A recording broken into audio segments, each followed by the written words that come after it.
Hi friends, welcome to పెండమ్స్ kitchen. ఈరోజు వీడియోలో బెంగళూరులో ఎంతో ఫేమస్ అయిన హోటల్లో చేసే సెట్ దోశ రెసిపీని, అలాగే దాంతో కాంబినేషన్గా వడ్డించే కొబ్బరి చట్నీ రెసిపీని కూడా మీకు చూపించబోతున్నాను.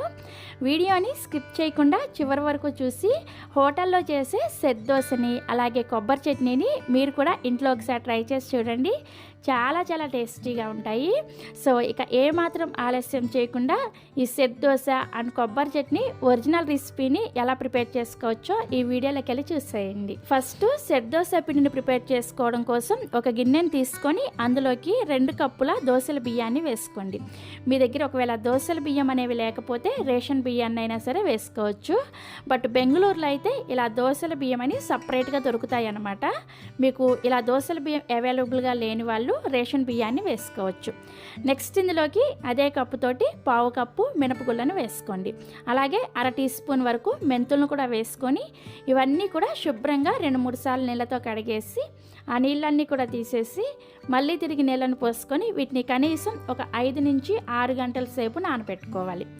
సో నేను ఇక్కడ ఒక 6 గంటల సేపు నానబెట్టిన తర్వాత మీకు చూపిస్తున్నాను, చూసారా? మనకి బియ్యం అలాగే మినపప్పు 2 చక్కగా నానిపోయాయి. ఇప్పుడు ఇందులో ఉన్న నీళ్ళన్నీ కూడా తీసేసి ఈ గిన్నెని పక్కన పెట్టుకోండి.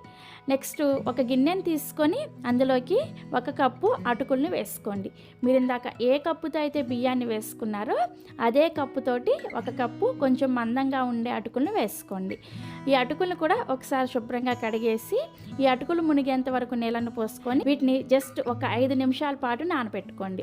అటుకుల్ని ఎక్కువసేపు నానబెట్టుకోవాల్సిన అవసరం ఏమీ లేదు. ఒక 5 నిమిషాలు అయితే మనకి ఇవి చూసారా వాటర్ని పీల్చుకొని అటుకులు చక్కగా నానిపోయాయి. ఇప్పుడు ఈ నానబెట్టుకున్న అటుకులను కూడా మనం ముందుగా నానబెట్టుకున్న బియ్యం మినపప్పులో వేసుకొని ఒకసారి అన్నీ కూడా కలిసేటట్లుగా కలుపుకోండి.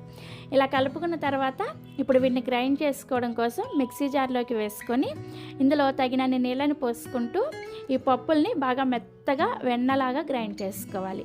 ఎప్పుడైనా సరే మీరు సెట్ దోశ వేసుకోవాలనుకున్నప్పుడు పిండిని బాగా మెత్తగా గ్రైండ్ చేసుకుంటే మీకు పర్ఫెక్ట్గా దూది లాంటి మెత్తటి సెట్ దోశ అనేది రెడీ అవుతుంది. సో ఇక నేను మీకు పిండిని గ్రైండ్ చేసిన తర్వాత చూపిస్తున్నాను, చూసారు కదా? పిండి అనేది ఇలా చక్కగా మెత్తగా గ్రైండ్ అయిపోవాలన్నమాట. ఇలా గ్రైండ్ చేసుకున్న పిండిని ఒక గిన్నెలోకి వేసుకోండి. ఇదే విధంగా మిగిలిన బియ్యాన్ని పప్పులను కూడా గ్రైండ్ చేసుకొని ఇదే గిన్నెలోకి వేసుకోవాలి. సో పిండి అంతా కూడా ఇలా గ్రైండ్ చేసుకున్న తర్వాత ఈ పిండిని ఒకసారి మీ చేత్తోనే చక్కగా కలుపుకోండి. ఇలా కలుపుకోవడం వలన పిండి అనేది చక్కగా ఫర్మెంట్ అవుతుంది అనమాట.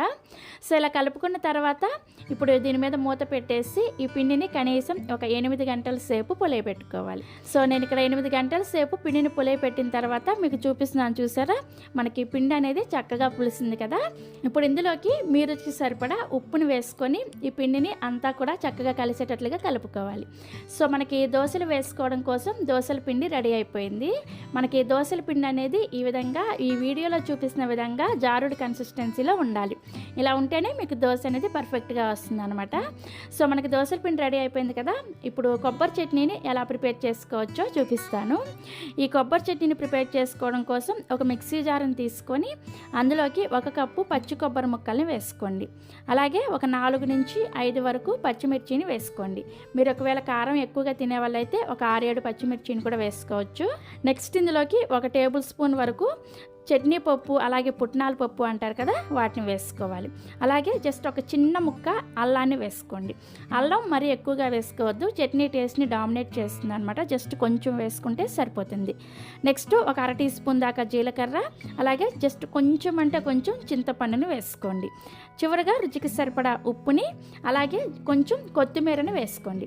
ఇలా కొత్తిమీర వేసుకోవడం వల్లనే మనకి ఇది లైట్గా గ్రీన్ కలర్లో హోటల్లో చేసే కొబ్బరి చట్నీ అనేది రెడీ అవుతుంది అనమాట. ఒకవేళ మీకు ఇలా కొత్తిమీర వేసుకోవడం ఇష్టం లేకపోతే స్కిప్ చేసేయండి. బట్ ఇలా కొత్తిమీర వేసుకుంటేనే మీకు అచ్చంగా హోటల్ టేస్ట్తో కొబ్బరి చట్నీ అనేది రెడీ అవుతుంది. ఇవన్నీ వేసుకొని వీటిని గ్రైండ్ చేసుకోవడానికి అవసరమైన నీళ్ళను వేసుకొని చట్నీని మెత్తగా గ్రైండ్ చేసుకోవాలి. ఇలా చక్కగా మెత్తగా గ్రైండ్ చేసుకొని ఇలా గ్రైండ్ చేసుకున్న చట్నీని ఒక గిన్నెలోకి వేసుకోండి. ఇప్పుడు ఈ చట్నీకి తాలింపును పెట్టుకోవడం కోసం స్టవ్ ఆన్ చేసి ఇలా తాలింపు గిన్నెను పెట్టుకొని అందులోకి 1 టేబుల్ స్పూన్ వరకు నూనెను వేసుకొని వేడి చేసుకోండి. నూనె వేడైన తర్వాత 1/2 టీ స్పూన్ ఆవాలు, 1/2 టీ స్పూన్ మినపగుళ్ళు, 1/2 టీ స్పూన్ పచ్చిశనగపప్పు, అలాగే 1/2 టీ స్పూన్ జీలకర్ర, ఒక ఎండుమిర్చిని ఇలా సగానికి తుంచుకొని వేసుకోండి. చివరిగా ఒక రెమ్మ కరివేపాకును కూడా వేసుకొని ఈ తాలింపుని లో ఫ్లేమ్లోనే ఈ పప్పులన్నీ కూడా చక్కగా రంగు మారేంత వరకు వేయించుకొని మనం ముందుగా గ్రైండ్ చేసుకున్న చట్నీలో వేసుకొని కలుపుకున్నారంటే మనకి హోటల్ స్టైల్లో కొబ్బరి చట్నీ అనేది ఇంట్లోనే రెడీ అయిపోతుంది. చూసారు కదా కొబ్బరి చట్నీని ఎంత సింపుల్గా మనం ఇంట్లో ప్రిపేర్ చేసుకోవచ్చో. మీరు కూడా తప్పకుండా ట్రై చేసి చూడండి. ఈ కొబ్బరి చట్నీ రవ్వ దోశలకు కూడా చాలా చాలా టేస్టీగా ఉంటుంది. సో మనకి చట్నీ రెడీ అయిపోయింది, అలాగే దోశలు వేసుకోవడానికి పిండి కూడా రెడీగా ఉంది కదా. ఇప్పుడు దోశలు వేసుకోవడం కోసం స్టవ్ ఆన్ చేసి దోశల పెనాన్ని పెట్టుకొని బాగా వేడి చేసుకోండి. ఎప్పుడైనా సరే సెట్ దోశ వేసుకోవాలంటే పెనం అనేది బాగా వేడిగా ఉండాలన్నమాట. పెనం బాగా వేడైన తర్వాత మనం ప్రిపేర్ చేసుకున్న పిండిని ఇలా 1 నుంచి 1.5 గరిటె వరకు వేసుకొని కొంచెం మందంగా సెట్ దోశలాగా వేసుకోండి. ఇలా దోశను వేసుకున్న తర్వాత దోశ పైన హోల్స్ చూసారా ఎంత చక్కగా వస్తున్నాయో. ఇలా హోల్స్ వచ్చాయంటే మనకి దోశల పిండి అనేది పర్ఫెక్ట్గా ఫర్మెంటేషన్ అయిందని అర్థం అనమాట. సో ఇలా హోల్స్ వచ్చిన తర్వాత దీనిపైన 1 టీ స్పూన్ వరకు నూనెను వేసుకొని ఈ దోశ ఒకవైపు చక్కగా కాలిన తర్వాత దీన్ని రెండో వైపుకు కూడా తిప్పుకొని రెండో వైపు కూడా దోశను చక్కగా కాల్చుకొని సర్వింగ్ ప్లేట్లోకి తీసుకోండి. ఇదే విధంగా మీకు ఎన్ని దోశలు కావాలంటే అన్ని దోశల్ని ఇదే ప్రాసెస్లో చేసుకోండి.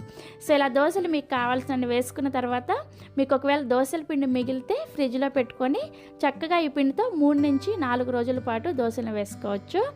సో ఇలా కావాల్సిన దోశలు వేసుకొని మనం ప్రిపేర్ చేసి పెట్టుకున్న హోటల్ స్టైల్ కొబ్బరి చట్నీతో ట్రై చేసి చూడండి. చాలా చాలా టేస్టీగా ఉంటాయి. నోట్లో పెట్టుకుంటే అలా కరిగిపోతుంది అనమాట దోశ అనేది. మనకి ఈ దోశ అనేది ఇలా చక్కగా హోల్స్గా వచ్చింది కాబట్టి మనం అలా చట్నీని తీసుకొని తింటూ ఉంటే చాలా చాలా టేస్టీగా ఉంటుంది. తప్పకుండా ఈ బెంగళూరు ఫేమస్ రుచి సాగర్ సెట్ దోశ రెసిపీని మీరు కూడా ట్రై చేసి చూడండి. మరిన్ని Emmy and tasty breakfast recipes కోసం పెండెమ్స్ కిచెన్ ఛానల్ని సబ్స్క్రైబ్ చేసుకోండి. Thank you.